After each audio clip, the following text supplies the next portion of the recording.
किशोर और पिद्दी दो भाई बहन थे। पिद्दी बहुत खर्चीले स्वभाव की थी। वो जितना कमाती अपने ऐशो आराम में पैसे उड़ा दिया करती। लेकिन किशोर समझदार था, घर को साथ लेकर चलना जानता था। अपनी बहन के जितना कमाता तो नहीं था, लेकिन फिर भी वो किसी तरह घर का खर्च चला लेता था।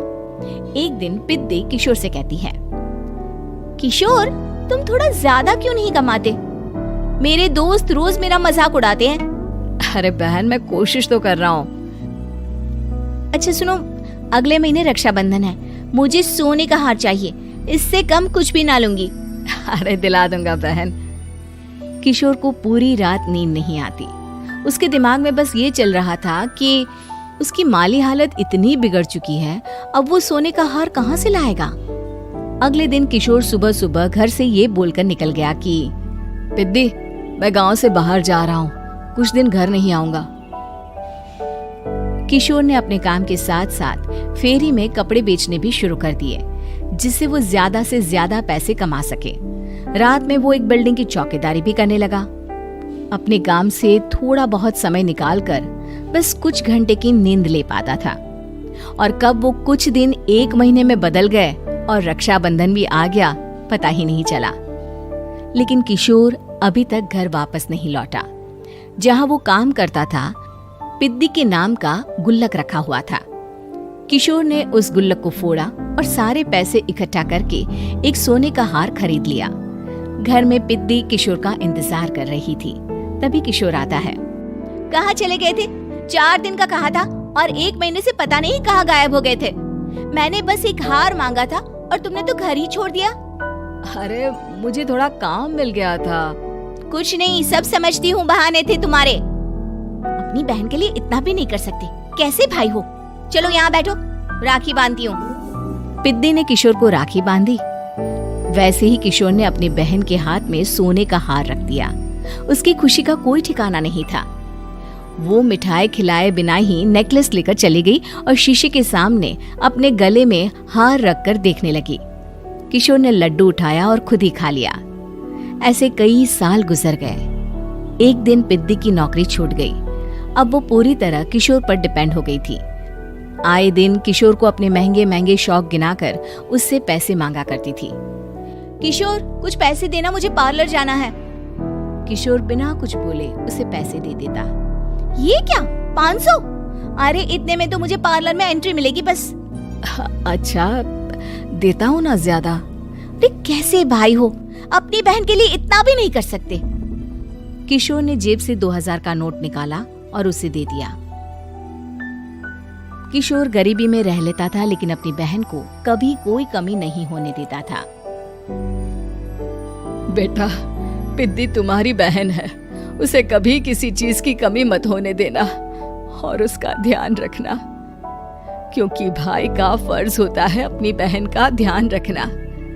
किशोर ने माँ की कही ये बात हमेशा के लिए याद कर ली थी। शायद माँ की इसी बात की वजह से किशोर पिद्दी की हर जिद पूरी करता चला आ रहा था। किशोर, आज मैं अपने दोस्तों के साथ पार्टी करने जा रही हूँ, मुझे कुछ पैसे दो ना।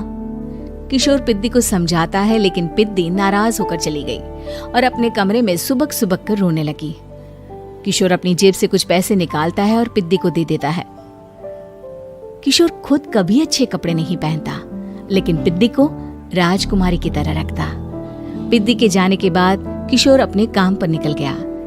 एक तरफ पिद्दी अपने दोस्तों के साथ मस्ती कर रही थी, तो वहीं दूसरी तरफ किशोर पैसे कमाने के लिए कड़ी मेहनत कर रहा था। कुछ और दिन ऐसे ही बीत गए। एक दिन पिद्दी एक लड़के को लेकर घर आई और उसे किशोर से मिलवाया। किशोर, मुझे इस लड़के से शादी करनी है, लेकिन इनके मम्मी पापा बोल रहे हैं कि उनको दहेज में एक कार चाहिए, तभी वो मेरा और पंकज का रिश्ता कबूल करेंगे। लेकिन बहन, कार खरीदना कोई सब्जी खरीदने के बराबर तो नहीं है। अरे कैसे भाई हो तुम, अपनी बहन के लिए इतना नहीं कर सकते? देखो, मैं ज्यादा इंतजार नहीं कर सकती, तुम्हें 1 साल में मेरे लिए कार खरीदनी ही होगी। अच्छा पंकज, एक काम करो, कल तुम अपने माता पिता को घर बुला लो, मैं उनसे तुम्हारे और पिद्दी के रिश्ते की बात कर लेता हूँ। अगले दिन किशोर के छोटे से घर में पंकज और उसके माता पिता आते हैं। बेटा, तुम्हारी बहन ने हमारी शर्त तो बता ही दी होगी। जी। बेटा तुम तो इतने छोटे घर में रहते हो, दहेज कहाँ से लाओगे? मैं अपनी बहन की खुशी के लिए सब कुछ कर सकता हूँ। पंकज और पिद्दी का रिश्ता तय हो जाता है। किशोर अब अपनी क्षमता से 4 गुना ज्यादा काम करने लगता है। सुबह सबके घरों में न्यूज़पेपर फेंकता, दिन में मजदूरी करता और रात में चौकीदारी करता। खूब मेहनत करके किशोर ने अपनी बहन की शादी के लिए पैसे जुटा लिए। उसने अपनी बहन के लिए कार खरीद ली। जब वो पिद्दी के ससुराल वालों से मिलने गया तो उन्होंने किशोर से और पैसों की मांग की। इस बार किशोर हार चुका था। पिद्दी माफ करना, मैं तुम्हारी शादी उस लड़के से नहीं कर सकता। वो लालची लोग हैं, उन्हें सिर्फ पैसों से मतलब है। देखो किशोर, मैं पंकज से ही शादी करूंगी। क्योंकि पिद्दी ने तो किशोर की बात न मानने की जैसे कसम खा रखी थी। किशोर ने पंकज को घर बुलाया। पंकज, तुम अपने माता पिता को समझाते क्यों नहीं हो? भैया वो हमारी शादी के लिए मान गए, मेरे लिए तो यही बहुत बड़ी बात है।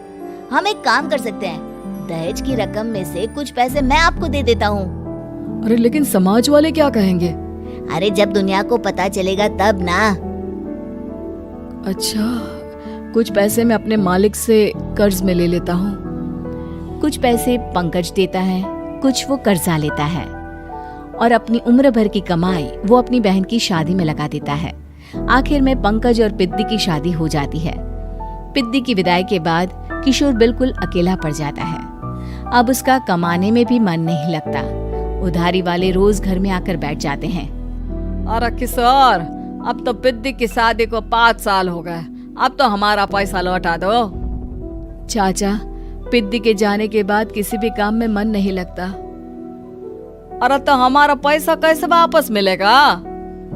जी, कुछ करता हूँ मैं। किशोर के ऊपर बहुत सा कर्जा चढ़ गया था, इसलिए उसने तय किया कि वो ये घर बेचकर सबके पैसे लौटा देगा।